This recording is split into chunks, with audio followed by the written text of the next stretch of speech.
Hi అండి. అందరు ఎలా ఉన్నారు? ఈ పూలైతే మా చెట్టుకి పూసిన సన్నజాజి పూలండి. ఇవి తొందరగా వాడిపోతాయి. అందుకని మనం తెంపగానే మాల కట్టి ఫ్రిడ్జ్‌లో పెట్టుకోవాలండి బాక్స్‌లో పెట్టి. మీలో ఎంతమందికి చాలా దగ్గరగా పూలమాల కట్టడం వచ్చో కామెంట్ చేయండి.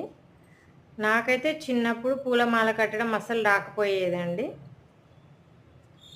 నేను ఆకులని పూలమాలగా చేసి నేర్చుకున్నాను. ఇప్పుడైతే చాలా బాగా కడుతున్నాను.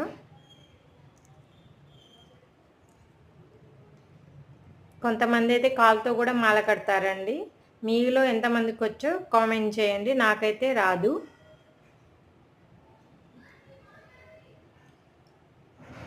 వీడియో నచ్చితే ఒక లైక్ ఇవ్వండి ప్లీజ్. కొత్తగా చూసే వాళ్ళైతే సబ్స్క్రైబ్ కూడా చేసుకోండి. మరో కొత్త వీడియోతో మీ ముందుకు వస్తాను. Thank you for watching. Bye guys. ఎలా ఉన్నాయి పూలమాల? Please 1 like.